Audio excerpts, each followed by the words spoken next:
Quant à une guerre commerciale, notre position est cohérente et claire. La Chine ne veut pas d'une guerre commerciale, mais si elle a lieu, la Chine n'a pas peur d'une guerre commerciale. Ces mots forts viennent d'un livre blanc détaillant la position de la Chine sur la guerre commerciale américaine. Le document contient certaines des plus fortes réfutations jamais exprimées par Beijing à l'encontre de l'administration du président Trump. Le livre blanc souligne que les frictions économiques et commerciales provoquées par les États-Unis nuisent aux intérêts des deux pays et au reste du monde. Les tarifs douaniers imposés par les États-Unis nuisent à d'autres et ne sont pas bénéfiques pour les États-Unis, entravant le commerce bilatéral et affaiblissant la confiance des marchés et la stabilité économique.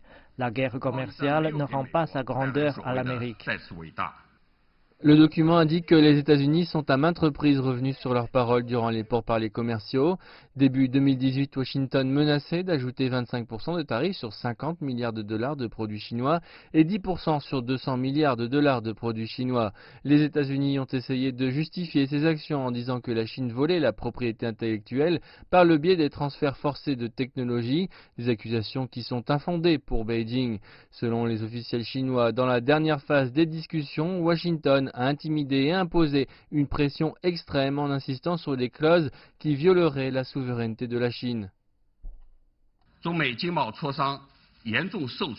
Le gouvernement américain doit porter seul et en totalité la responsabilité de ces sévères revers dans les consultations économiques et commerciales sino-américaines. Tout accord conclu par les deux côtés doit être basé sur l'égalité et le bénéfice mutuel. La Chine ne reculera pas sur les questions de principe majeurs.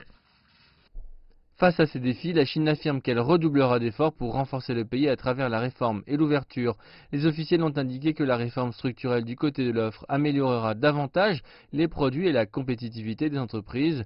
Une forte demande intérieure et des politiques fiscales saines contribueront à un futur économique brillant avec ou sans pressions extérieures.